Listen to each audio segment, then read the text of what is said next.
เชิญนั่งได้เลยนะคะ สวัสดีค่ะ สวัสดีค่ะ ครับ โอ้โห ตื่นเต้น สวั มา ส ก ดีครับ จะบอกว่าหัวข้อนี้เนี่ยเป็นหัวข้อที่ทรงพลัง แล้วเราคุยกันแบบลึกซึ้งด้วยนะคะ เพราะว่าเราได้รับเกียรติจากท่านอาจารย์ทางด้านของแขนงของศิลปะหลากหลายแขนงนะมาร่วมพูดคุยกับเราในที่นี้ด้วยคำถามแรกก่อนค่ะ หัวข้อของเราคือ varying Thai cultures and beliefs as your sacred skin เพราะฉะนั้นเนี่ยวันนี้แหม่มจะขออนุญาตมาชวนทุกท่านตั้งคำถามกันว่าสมมุตินะคะถ้าร่างกายของเราเนี่ยเป็นผืนผ้าใบทุกท่านคิดว่าอะไรคะที่เราสวมใส่ไปบนผิวหนังของเรา มีใครตอบได้บ้างคะอุ๊ยเขินเลยเอาตอบได้ไหมคะตอบได้ไหมคะมีอะไรบ้างคะก็ถ้าเป็นจันทร์ก็จะเป็นการอวยพรตัวเอง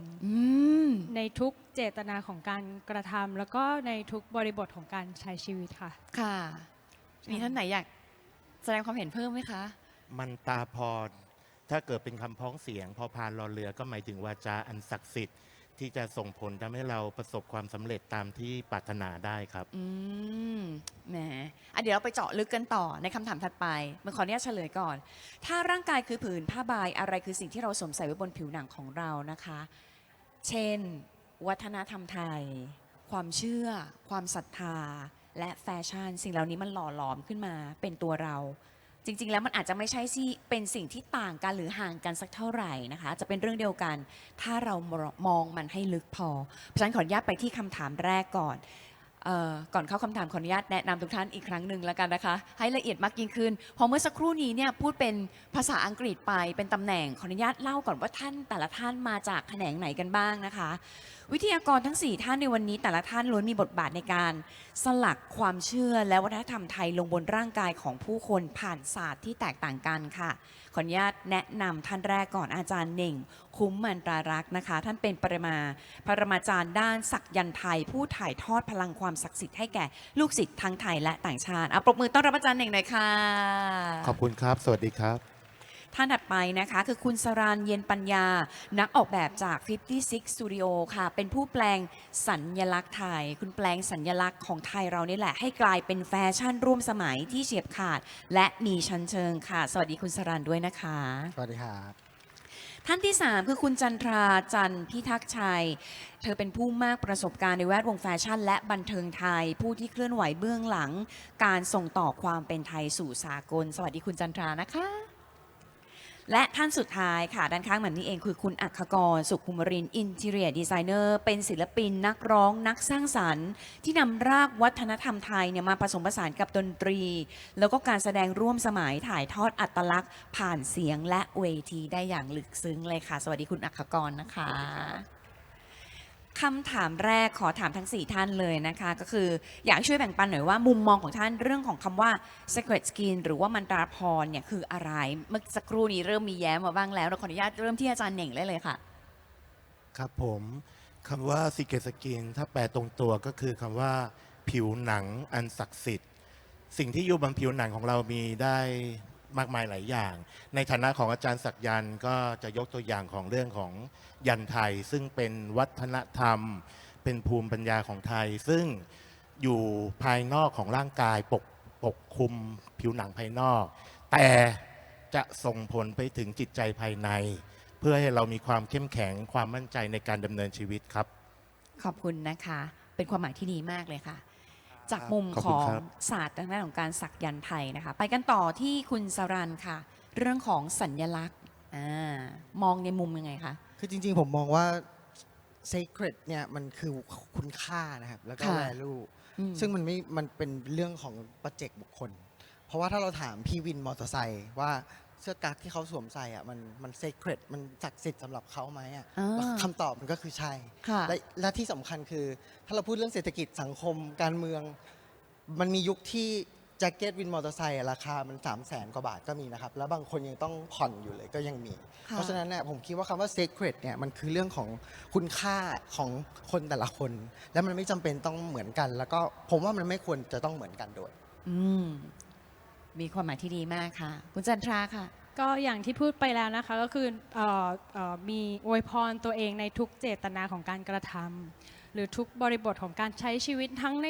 นามธรรม นามธรรมในที่นี้คือทั้งความคิดหรือว่าแบบความคิดสร้างสรรค์ความฝัน หรือรูปธรรมก็คือการสวมใส่จิตวิญญาณหน้าที่สวมใส่เสื้อผ้า เครื่องประดับหรือเครื่องรางต่างๆอะไรอย่างเงี้ยค่ะมันคืออวยพรในทุกๆบริบทของการใช้ชีวิตค่ะ ดีจังเลยชอบมุมมองนี้เหมือนกันนะคะ ค่ะ มันเป็นสิ่งที่ทำให้เราแบบรู้สึกว่าทุกๆวันมันเป็นวันที่ดีอ่ะ ค่ะ มันเป็นวันที่ดี ใช่ แล้วก็เป็นการให้กำลังใจตัวเองด้วย ใช่ค่ะ นะคะคุณอัครกรค่ะ ก็จริงๆ คิดว่ามันตราพรถ้าเกิดพูดในแง่ของอินทีเรียครับ มันอาจจะเป็นเหมือนภายในตัวเรา อืม มันตราพรที่อย่างที่พี่จันบอกคือสิ่งที่เราบอกตัวเองอินทีเรียของเราที่เราให้ตัวเองคำจำกัดความที่เราบอกตัวเองมันคืออะไร ซึ่งสิ่งเนี้ยเราอาจจะพูดในมุมมองของแค่ตัวเราว่าเราบอกอะไรตัวเอง แต่แท้จริงแล้วมันตราพรมันสามารถมอบให้คนอื่นได้ด้วย คือมันไม่มันเป็นสกินที่มันแอบสแตรกมันจับต้องไม่ได้ อ๋อ สิ่งนี้เรารู้คุณค่าในสิ่งที่เรามีด้วยการเห็นด้วยตัวเราเอง แล้วเมื่อไหร่ที่เราเห็นแล้วเราสามารถมอบให้คนรอบตัวเราได้ด้วยครับ เพราะฉะนั้นมันตราพรมันมีทั้งที่เกิดขึ้นภายในเรา ค่ะ และตอนที่เรามอบให้คนที่เรารักหรือคนที่เราเป็นห่วง ซึ่งสิ่งนี้มันเป็นพลังอีกอย่างหนึ่งที่เรามีอยู่ในวัฒนธรรมเรากันอยู่แล้ว ค่ะ ครับผม น่ารักจังเลยค่ะคำตอบน่ารักมากๆนะคะ ไปต่อที่ข้อที่2นะคะอยากจะถามทั้ง4ท่านเช่นกันค่ะ จุดร่วมระหว่างแฟชั่นและความเชื่อแบบไทยที่ทำให้เราสามารถสวมใส่ได้อย่างทรงพลังเนี่ยคืออะไรคะจุดร่วม เชิญอาจารย์เน่งก่อนค่ะ ก็การทงวัฒนธรรมไทยลายไทยเนี่ยจะเป็นลายที่สามารถผสานเข้ากันได้กับแฟชั่น แล้วก็ผลิตภัณฑ์หลากหลายรูปแบบทำให้ผลิตภัณฑ์นั้นเนี่ยแลดูมีคุณค่ามีพลัง แล้วก็เพิ่มกลุ่มเป้าหมายให้กับลูกค้า คนต่างชาติทั่วโลกเห็นลายไทย เห็นยันไทย เห็นวัฒนธรรมไทย ก็จะรู้ได้ว่าเป็นสินค้าของคนไทยครับ อืมขอบคุณค่ะ ไปที่คุณสรันค่ะ จริง ๆ ในฐานะที่ผมเฟลิร์ตกับความเป็นไทยมาประมาณ 15 ปีนะคือยัง ค่ะ เฟลิร์ตกันอยู่นะครับ เรายังไม่ใช้คำว่ารัก เรายังไม่กล้าใช้คำนั้น แต่ว่ารู้สึกว่าเราชอบเขาเพราะว่ามันเป็นเรื่องปัจเจกจริง ๆ แล้วก็ถ้าวันนี้เราถามขออนุญาตนะครับ ถามหม่อมหลวงภาวินี ซึ่งเป็นหนึ่งในคณะกรรมการแฟชั่นเนี่ยว่าความเป็นไทยคืออะไรอะคำตอบมันก็จะไม่เหมือนความเป็นไทยของผม แล้วมันก็จะไม่เหมือนพี่อ้อยเจ้าของห้างเดอะมอลล์คำตอบมันแตกต่างกันหมด ไม่เหมือนน้องวินมอเตอร์ไซค์เพราะฉะนั้นเนี่ยผมคิดว่าเสน่ห์ของความเป็นไทยคือมันดิ้นได้ แล้วมันก็ย้อนแย้ง แล้วมันก็ขัดแย้ง แล้วมันก็อยู่ด้วยกันแบบงงๆแต่ลงตัวอะไรอย่างเงี้ยครับ ค่ะ คุณจันทราค่ะ ก็จุดร่วมความเป็นไทยกับบริบททางข้างโลกข้างนอกนะคะก็คือคิดว่าเราต้องทำความเข้าใจวัฒนธรรม จิตวิญญาณภูมิปัญญาของเราให้ชัดเจนเหมือนเรารู้จักตัวเองได้ดีที่สุดก่อน แล้วก็หลังจากนั้นเราค่อยปรับตัวให้เข้ากับบริบทการเปลี่ยนแปลงของโลกภายนอก เมื่อเราเข้าใจตัวเองแล้วเราเข้าใจโลกภายนอกเนี่ยเราก็จะเกิดการพัฒนายังไงก็คือเราพัฒนาให้เกิดประโยชน์โดยการหาจุดร่วมทางวัฒนธรรม อืม พอเรามีจุดร่วมทางวัฒนธรรมเราก็จะเกิดการพูดคุยในเรื่องเดียวกัน มันก็จะเกิดจุดร่วมวัฒนธรรมองค์รวมใช่ค่ะพอเราเกิดเรื่องพูดเรื่องเดียวกันนะคะมันก็จะพูดคุยได้ขยายได้กว้างไกลมากขึ้น ค่ะ คุณอัครกรค่ะ ก็คิดว่าจุดร่วมมันน่าจะเป็นเรื่องการปรับตัวแล้วก็คือการแสดงออกครับ คิดว่าการสวมใส่หรือการอยู่อาศัยมันแสดงออกตัวตน แล้วทุกวันนี้โลกมันเกิดอะไรขึ้น เราสวมใส่อะไรอยู่ ถามว่าใยเสื้อผ้าที่ผมใส่อยู่มันมาจากกระบวนการการผลิตแบบธรรมชาติ มันผ่านการฟอกสารเคมีลงแม่น้ำไปเยอะเท่าไหร่แล้ว คือถามว่าอีกหน่อยเราจะพัฒนา awareness ความเป็นธรรมชาติของเราบ้านเราลงไปในทุกผลิตภัณฑ์ยังไง แล้วสิ่งเนี้ยมันเป็น awareness ที่มันมีแค่เราที่ใส่ เพราะฉะนั้นมันพลังมันส่งออกไปในแบบชุดหม้อห้อมของแบบคนชาวนาอยู่แล้ว คิดว่าสิ่งนี้ไม่เคยถูกฉายแสงครับ แล้วก็เป็นจังหวะดีที่ช่วงเวลาอันมืดมิดของโลก อาจจะต้องฉายแสงไปที่ความเรียบง่ายในการวิถีชีวิตที่เราอยู่ร่วมกันกับธรรมชาติแบบกลมกลืน อีกหน่อยอาจจะไม่มีตึกคอนกรีตอาจจะเป็นบ้านเรือนไทยสำหรับผมในมุมของแบบอินทีเรีย ผ ผมคิดว่าการออกแบบพื้นที่อยู่อาศัยที่อยู่ร่วมกับธรรมชาติเป็นสิ่งที่น่าหยิบยกขึ้นมาพูดอีกรอบหนึ่ง โอ้อันนี้เห็นด้วยมา ประ ก มาณนั้น ๆ เชื่อว่า ครับ ทุกท่านคงเห็นด้วยในประเด็นนี้ด้วยนะคะ เดี๋ยวใน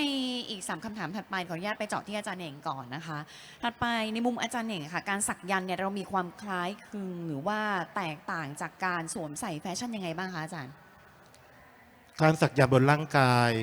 อย่างที่บอกว่าเป็นสัญลักษณ์ภายนอกที่จะส่งผลถึงจิตใจภายในทำให้เรามีความเด็ดเดี่ยว ความเข้มแข็ง ต้องผ่านบททดสอบต่างๆในชีวิต เช่น ความอดทนต่อการเจ็บ การรอคอย การยึดถือปฏิบัติในข้อห้ามคุณธรรมของผู้ที่ถูกสักเป็นอะไรที่ถอดออกจากผิวหนังไม่ได้ ไม่เหมือนกับการสวมใส่เสื้อผ้า เพราะฉะนั้นจะอยู่ติดตัวตลอดไปครับ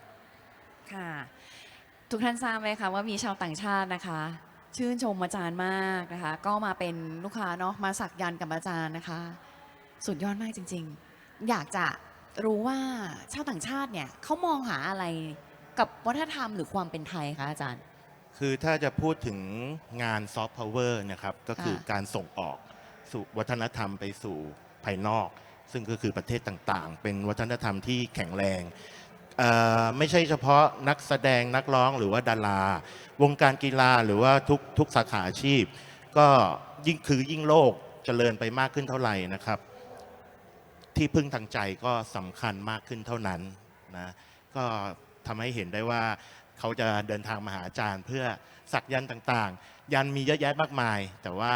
สิ่งที่เขาขอนะครับเขาจะขอว่าขอพลังความเข้มแข็งของจิตใจ เพื่อไปต่อยอดทำให้เขามีความมั่นใจในการขึ้นเวที ในการชนะศัตรูคู่แข่ง และทุกคนจะไม่ลืมว่าศัตรูที่สำคัญที่สุดก็คือตัวตนของเขาเอง เขาต้องชนะตัวเองในวันนี้ให้ได้ก่อน ที่เขาจะไปชนะคู่แข่งบนเวทีครับ ค่ะ แล้วอาจารย์เคยคิดไหมคะว่ายันเนี่ยวันหนึ่งเนี่ยอาจจะกลายเป็นส่วนหนึ่งของวงการแฟชั่นระดับโลกเลยก็ได้ ถ้าเกิดว่าไปถึงจุดนั้นอยากให้เป็นในแบบไหน โอเคครับคิดมาตลอดครับ อาจารย์ทำเรื่องนี้มันตั้งแต่ยังไม่รู้จักคำว่าซอฟต์พาวเวอร์เลย ก็คืออยากให้ต่างชาติได้รู้จักการสักยันต์ไทย เพราะอาจารย์คิดว่าฝรั่งที่มาเรียนมวยไทย มาสักยันต์ไทยปีหนึ่งนี่น่าจะหลายหมื่นคน ก็เอาครอบครัวเข้ามาด้วย เอาเพื่อนเข้ามาด้วย มาจับจ่ายใช้สอยในประเทศไทย ก็ณเศรษฐกิจแบบนี้เนี่ยสิ่งที่สำคัญที่สุดตอนนี้ที่เราต้องทำก็คือการท่องเที่ยว เพราะว่าเราจะไปพึ่งเรื่องของภาษีไม่ได้แล้วนะครับ ตอนนี้จะมีสงครามภาษี ก็แบรนด์ดังต่างๆ ที่ติดต่อเข้ามาไม่ว่าจะเป็นแบรนด์จิมทอนสันมอเตอร์ไซค์ดูคาตี้แบรนด์กระเป๋าแบรนด์เสื้อผ้าต่างๆ ให้อาจารย์ออกแบบยัน อาจารย์ก็จะออกแบบยันให้เป็นสากล ให้เข้ากับผลิตภัณฑ์ของเขา เพราะมันจะเป็นการเพิ่มคุณค่าให้กับแบรนด์ของเขานะครับแล้วผู้ที่สวมใส่ผู้ที่รับเอาไป จะรู้สึกว่าสินค้าที่เขากำลังใช้อยู่เนี่ยมีคุณค่ามองแล้วก็ทำให้ดูน่าดึงดูดมีสตอรี่มากขึ้นครับ โอ้โห คือแบบชอบไอเดียอาจารย์มาก ๆ เลยค่ะ คือสามารถที่จะเอามาพลิกแพลงแล้วก็ทำให้เข้า คือปรับให้เข้ากับวัฒนธรรมของต่างชาติได้ด้วยนะคะโอ้เป็นไอเดียที่ดีมากค่ะอาจารย์ ขอบคุณครับ ค่ะ เดี๋ยวขออนุญาตไปต่อที่คุณสรันทุกท่านทราบไหมคะ คุณสรันเนี่ยเป็นอีกหนึ่งคนนะคะที่นอกจากสัญลักษณ์แล้วเด่นเรื่องดีไซน์เหมือนกัน แล้วคุณหลงยังบอกว่ายังไม่รักใช่ไหม ชอบครับ ยัง ชอบ ชอบจีบอยู่ยังเฟิร์สอยู่กับความเป็นแบบไทยสัญลักษณ์ไทยๆแบบนี้ อยากจะรู้ว่างานของเราที่ผ่านๆมาของคุณสรันนะคะ เคยดึงเอาวัสดุพื้นถิ่นหรือว่าสัญลักษณ์ไทยเนี่ยมาเล่าเรื่องอย่างร่วมสมัยไหม ถ้าจะต้องดีไซน์เครื่องแต่งกายที่เราจะแทนคอนเซ็ปต์ของเราคำว่า Sacred Skin เนี่ยสไตล์คุณสรันจะออกมาเป็นแบบไหนคะ คำถามยาวผมสมาธิสั้นเดี๋ยวนะตอบที เอาคำถามแรก ตอบได้ตอบได้ เคยดึงเอาวัสดุพื้นถิ่น เคย และ ครับ สัญลักษณ์ไทยมาเล่าไหม คุณทำยังไงบ้างอ่ะ จริงๆ อันนั้นทำอยู่ทุกงานอยู่แล้วครับ อ่า เพราะว่าผมเชื่อในฝีมือชาวบ้าน ค่ะ แล้วผมก็เชื่อว่าคนตัวเล็กๆ เนี่ยสามารถทำสิ่งยิ่งใหญ่ได้ เพราะฉะนั้นเนี่ยอย่างน้องสองคนนี้ฟาซิเนตผมมากแบบว่าเหมือนใครเอาท่านหญิงกับท่านพี่ไปพร้อมใส่ Chat GTP แล้วมันออกมาร่าง เนอะ เท่ขนาดนี้ น่ารักมาก ๆ เลยอ่ะ ชอบ เท่มากผมว่าความเท่ก็เป็นเรื่องสำคัญนะครับจริง ค่ะ จริงๆคำถามแรกผมทำอยู่ตลอด แต่คำถามที่สองไม่เคยทำเลยครับ อ่า แฟชั่นพาวิเลียนนี้เป็นครั้งแรกที่เขากล้าแล้วก็เขาให้เกียรติมาตีความว่างานสักมันจะสามารถอยู่บนแฟชั่นได้ไหมอะไรอย่างเงี้ยครับเชิญคนที่ไม่เคยทำแฟชั่นมาทำซึ่งถามว่าทำยังไงก็ต้องก็เรื่องกลับมาเรื่องคุณค่าครับว่าคุณค่าคำว่า sacred มันคืออะไร แล้วก็สิ่งที่ผมพยายามจะทำและผมเชื่อว่าคณะกรรมการทุกคนพยายามจะทำก็คือพยายามจะพุชคำว่าไทยแล้วก็คุณค่าของความเป็นไทยอ่ะให้มันอยู่ในข้างบนข้างล่างสูงต่ำซ้ายสูงต่ำดำขาว ผมอยากจะให้สเปกตรัมของความเป็นไทยอ่ะมันครอบคลุมคนทุกคน เพราะฉะนั้นเนี่ยถ้าเดินแฟชั่นพาวิเลียนจะเห็นว่ามันมีตั้งแต่ไม้หนีบ มันมีตั้งแต่หมอนที่เอามาแขวนคออมันมีเบญจรงค์อยู่ดีๆเคยเป็นจานก็เอามาเป็นอามูเลตมันมีเสื้อกั๊กบินมอเตอร์ไซค์มันมีหมวกของน้องขายพวงมาลัยอะไรเงี้ยครับเพราะฉะนั้น ค่ะ ผมเชื่อว่าความเป็นไทยมันไม่ใช่เรื่องของคนเดียวหรือคนกลุ่มเดียว มันเป็นเรื่องของคนทุกคน แล้วเราก็ควรจะอินคอร์เปรตคนทุกคนเข้าไปในความเป็นไทยด้วย อ่าที่คุณโอพูดอยู่ขนาดนี้นะคะ ถ้าอยากเห็นภาพจริงๆนะไปดูกันได้ที่แฟชั่นพาวิเลียนนะคะเขาจะมีการออกแบบในสิ่งที่เราคุยกันอยู่นี่แหละ เป็นแนวคิดคอนเซปต์ที่ชื่อว่า Sacred Skin นะคะก็จะมีหลากหลายผลงานเลย อันนี้เป็นแค่ตัวอย่างที่คุณโอบอกนะคะเดี๋ยวมีอีกหลากหลายให้ชมกันนะคะ ยังคงต่อที่คุณโอนะคะแฟชั่นกับความเชื่อเนี่ยปกติเนี่ยมันดูเหมือนคนละขั้วเลยเนาะ ในฐานะของนักออกแบบเนี่ยคุณโอมองยังไงกับการที่บางครั้งความเชื่อไทยเนี่ยถูกออกไปใช้เป็นแค่เป็นเครื่องประดับแฟชั่นเฉยๆแล้วจะทำให้ศักดิ์สิทธิ์โดยไม่ตกอยู่ในความล้อเลียนได้ยังไงบ้าง เมื่อกี้คำถามที่บอกว่าแฟชั่นกับความเชื่อเป็นเรื่องคนละเรื่องกันผมเชื่อว่ามันเป็นเรื่องเดียวกันนะครับ ผมคิดว่า ยังไงคะ แฟชั่นคือความเชื่อเพราะว่า ค่ะ ผ้าโทเลเหมือนกัน แต่ถ้ามันมาจากแบรนด์นี้กับมันมาจากอีกแบรนด์หนึ่งอ่ะเราให้คุณค่าไม่เหมือนกัน เพราะเราให้ value กับแบรนด์ ค่ะ แล้วตอนนี้เรากำลังให้ value กับแบรนด์ก็คือประเทศ เพราะฉะนั้นน่ะทำยังไงให้ผ้าโทเลอันเดิมเนี่ยมันมีมูลค่าสูงขึ้น อ๋อ ผมคิดว่าแฟชั่นคือความเชื่อแล้วเ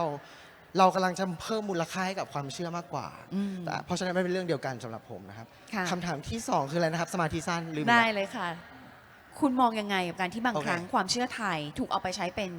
แค่แบบ ผม เรื่อง ถือ แบบ เป็นคนตอบคำถาม เค แบ รื่อบ งประดั นี้ผมคิดว่า โอ้ มันก็ควรจะต้องล้อเลียนนะครับแต่ล้อเลียนเพราะงานของผมเนี่ยแทบจะล้อเลียนหมดเลย แต่ผมล้อเลียนด้วยความรัก คือผมล้อเลียนด้วยเหมือนแซว ค่ะ เหมือนแบบหยอกเอิญแต่ว่าไม่ได้ไปถมถุยเขา ผมคิดว่ามันทำให้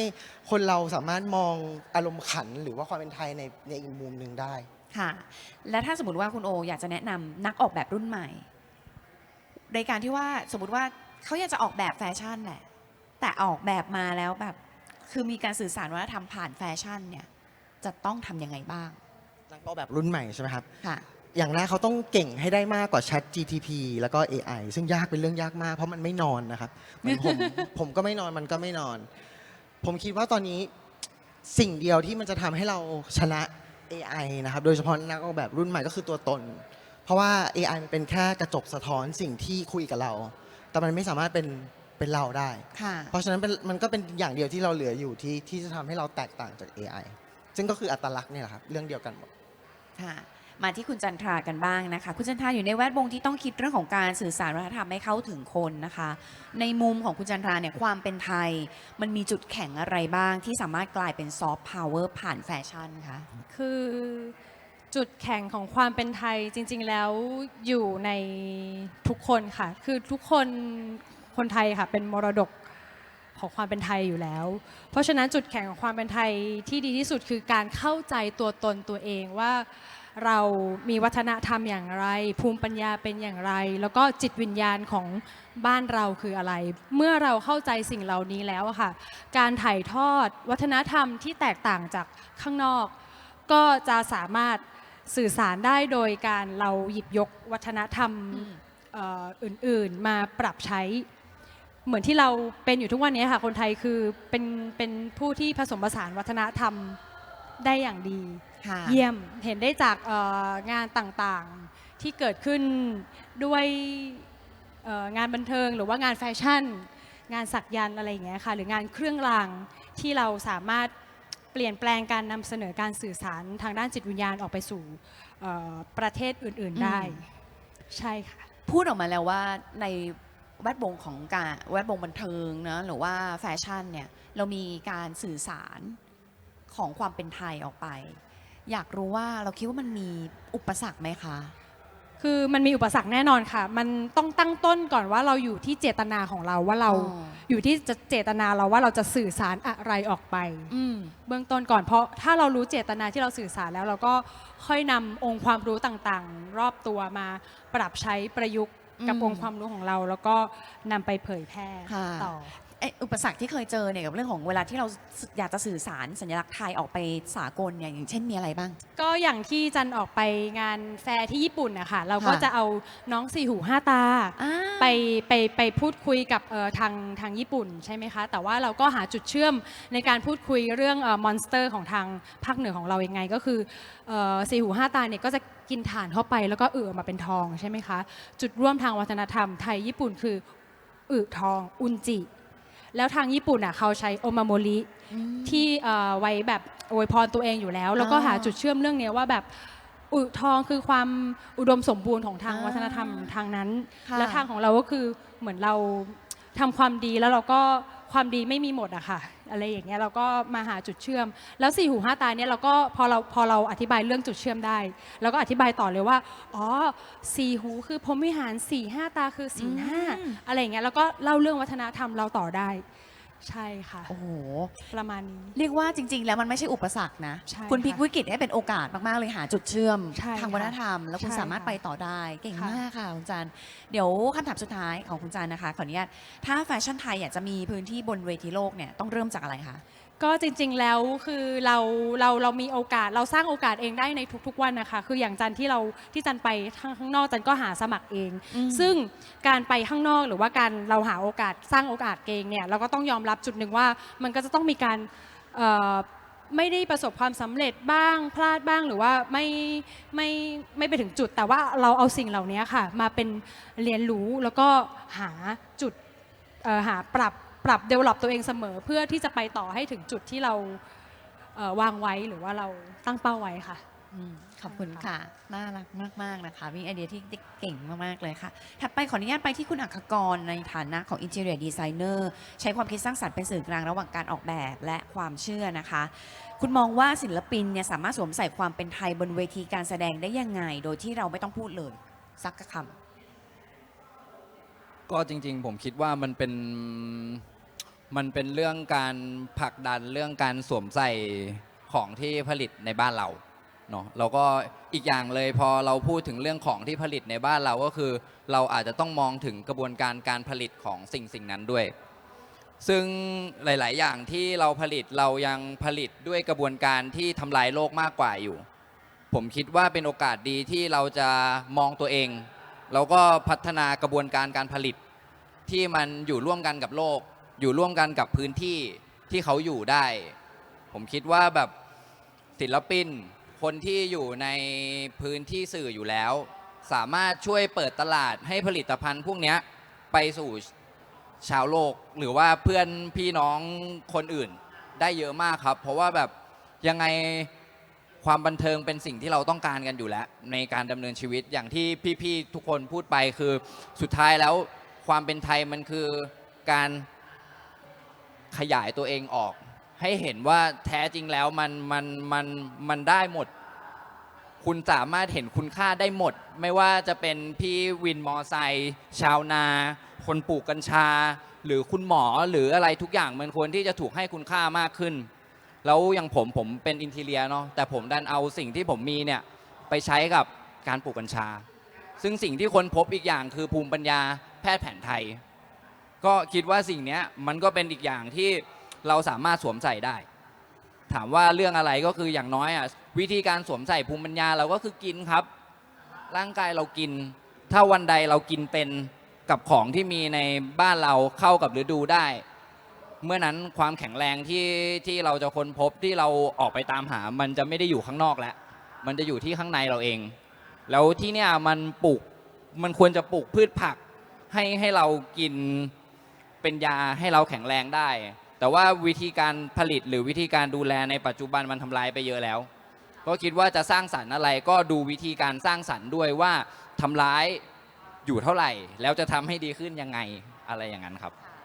ถัดไปนะคะในฐานะเพอร์ฟอร์เมอร์เนี่ยมีวิธีไหนที่คุณใช้ในการแปลงวัฒนธรรมไทยให้ร่วมสมัยโดยที่ไม่เสียแก่นเดิมบ้างไหมคะ ผมคิดว่ามันมีอย่างหนึ่งที่น่าสนใจมาก ซึ่งตอนนี้ก็ประเด็นร้อนก็คือเรื่องกัญชาครับคำว่าบ้องที่ฝรั่งรู้จักจริง ๆ แล้วมาจากบ้านเรา วันนี้คำว่าบ้องนี่ทั่วโลกรู้จักเหมือนกันคือบ้านเราคือบ้อง ค่ะ คิดว่าสิ่งนี้มันก็เป็นตัวอย่างเล็กๆที่ความธรรมดาที่เราเรียกบางอย่างง่าย ๆ มันถูกนำพาไป ไม่รู้ผมตอบตรงคำถามหรือเปล่า ตรงใช่ไหม ตรงครับ มีอะไรจะเสริมไหมคะ บอกว่าตรง เผื่อคุณโออยากเสริมคำถามสุดท้ายแล้วนะคะถ้าเลือกวัฒนธรรมไทยหนึ่งอย่างเพื่อพิมพ์ลงบนร่างกายให้คนทั้งโลกเห็น ทั้ง 4 ท่านอยากจะเลือกอะไร แล้วก็อยากให้มันส่งพลังแบบไหนออกไป อยากให้อาจารย์เหน่งตอบก่อนค่ะ ครับขอบคุณครับเมื่อสักครู่นี้มีการพูดถึง AI เข้ามา คืออีกหน่อย AI จะทำได้ทุกอย่างแม้กระทั่งการออกแบบยาน AI ก็ทำได้ ออกแบบเสื้อผ้า AI ก็ทำได้ แต่สิ่งที่ AI ทำไม่ได้ก็คือหัวใจ เพราะ AI ไม่มีหัวใจนะครับ อยากให้ทุกคนรักษาอัตลักษณ์ของความเป็นไทยไว้ กลับมาเรื่องของคำถาม ในฐานะของอาจารย์ศักยันต์แน่นอนครับ ก็ต้องแนะนำเรื่องของยันมีเยอะแยะมากมาย หลายความเชื่อหลายพุทธคุณ แต่การที่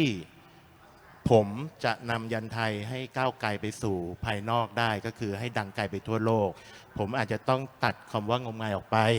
ให้เหลือเพียงความเชื่อที่มีเหตุมีผล ความเชื่อที่เป็นทางสายกลาง เพราะว่า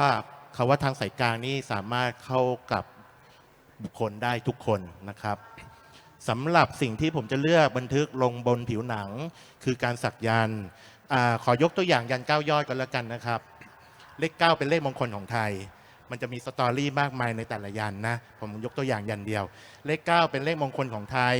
เป็นเลขที่มีค่ามากที่สุดในบรรดา1 ถึง 10 1 ถึง 0 ถูกไหมครับ เลข 9 ถอดมาจากคาถานวหรคุณ นวหรคุณก็คือห้องอิติปิโสพุทธคุณ เป็นการสรรเสริญคุณของพระพุทธเจ้า ซึ่งท่านฝ่าฟันอุปสรรคต่างๆมา จนบรรลุเป็นพระสัมมาสัมพุทธเจ้า ใช้เวลาทั้งหมด 100,000 มหากัป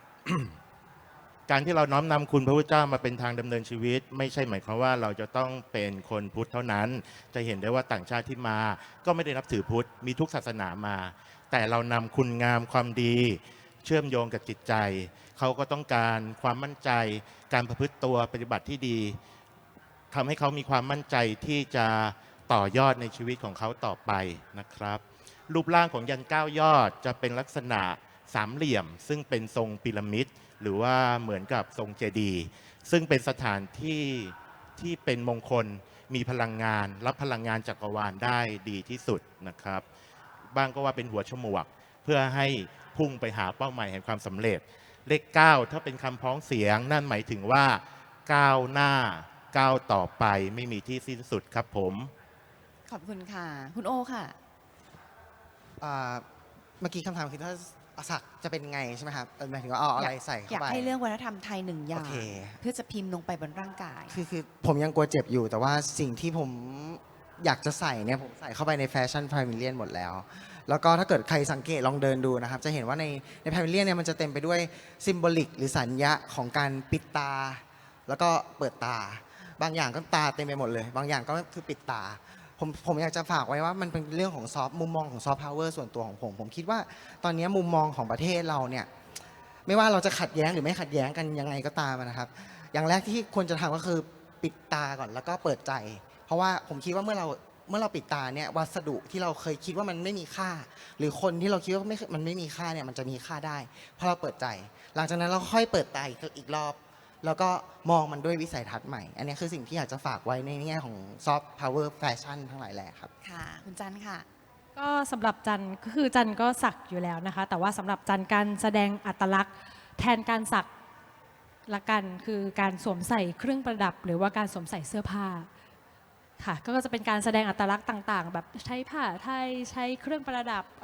เครื่องรางไทยใช้การแสดงตัวตนแบบนี้แหละค่ะเป็นการแทนการสัก ค่ะ ค่ะ คุณอัครกรค่ะ ก็อยากจะสักแสงอาทิตย์ลงไปในตัวเองครับ อ๋อ เพราะอะไรคะ จะได้สว่างครับ เพราะว่าจริง ๆ แล้วเหมือนแบบผมรู้สึกว่าแบบเนี่ยประเทศไทยมันมีพื้นที่ให้เราได้แบบสว่างได้ในหลายมุมมอง เช่นแบบเนี่ย